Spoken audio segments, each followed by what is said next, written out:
Titus Naikuni, the towering Chief Executive Officer of Kenya Airways, is often perceived as a proud man in his astute way of doing things. For 11 years, Naikuni has been at the helm of Kenya Airways more times than most chief executives at other airlines. As he prepares for retirement in November, the KQ CEO sat down with KTN's Michael Karanja and revealed the secret behind his longevity and demonstrable success at the international airline.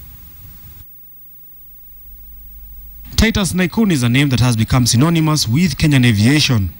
Having been appointed as Group Managing Director and CEO of Kenya Airways back in 2003, Naikuni has enjoyed the success and challenges associated with running an international airline.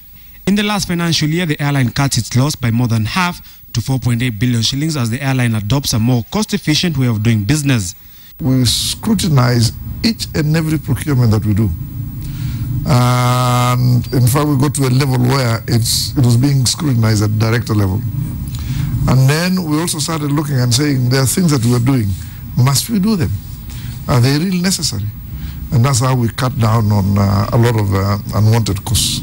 It is, however, the uncertainty of fuel prices that has kept the CEO on his toes, arguing it has been the biggest cost challenge to date. Just remember the days when fuel used to be around $50 to $70 a barrel. And now we're into hundreds. So it is still a major issue, but we've got to start understanding how to operate in a high fuel price environment. The last 11 years have been a joy for Naikuni, who by his own admission did not think he would be ever running an airline. A trained mechanical engineer and a graduate of the Harvard Business School, Naikuni first cut his teeth at Magadi Soda, where he worked for 21 years. When the opportunity presented itself in 2003 to join Kenya Airways, he took it with both arms. His greatest high, opening up new routes. My other high was when we started opening up the Far East. We started with Bangkok. Against people's expectations, people thought, no, where are we going? You know, because people had not been exposed to the Far East. I had been exposed to my previous job, so I knew where we were going. With trade seemingly moving towards intra-Africa and rapid growth prospects on the continent, Naikuni sees a bright future for the airline that refers to itself as the pride of Africa. If you look at the continent itself, it needs connectivity, which is still very low. That is connecting one country to another country. Now, that is not just a question of you getting an aircraft and starting to do it. You need to have bilateral air service agreements signed between governments.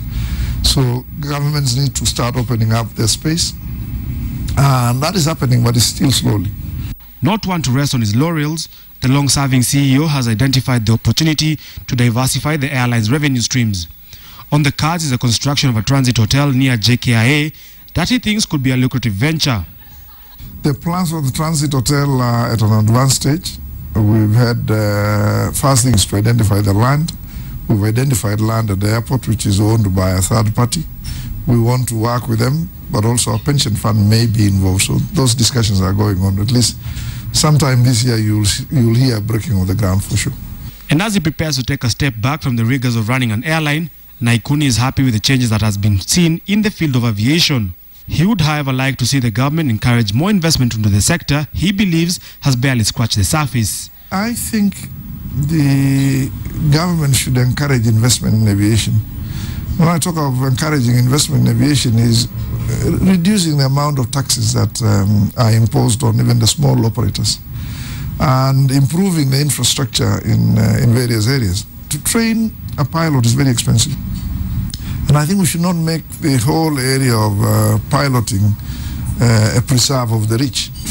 And the government, I think, has a responsibility to try and make sure that there is a mechanism of getting people trained locally, but of course at affordable prices. Because right now, it's only the kids of the rich who can afford it. Now, we're lucky ourselves in the sense that we created a product which allows the kids of even the poor people, but who have got the aptitude to fly, to go for training. Michael Karanja, KTN Business.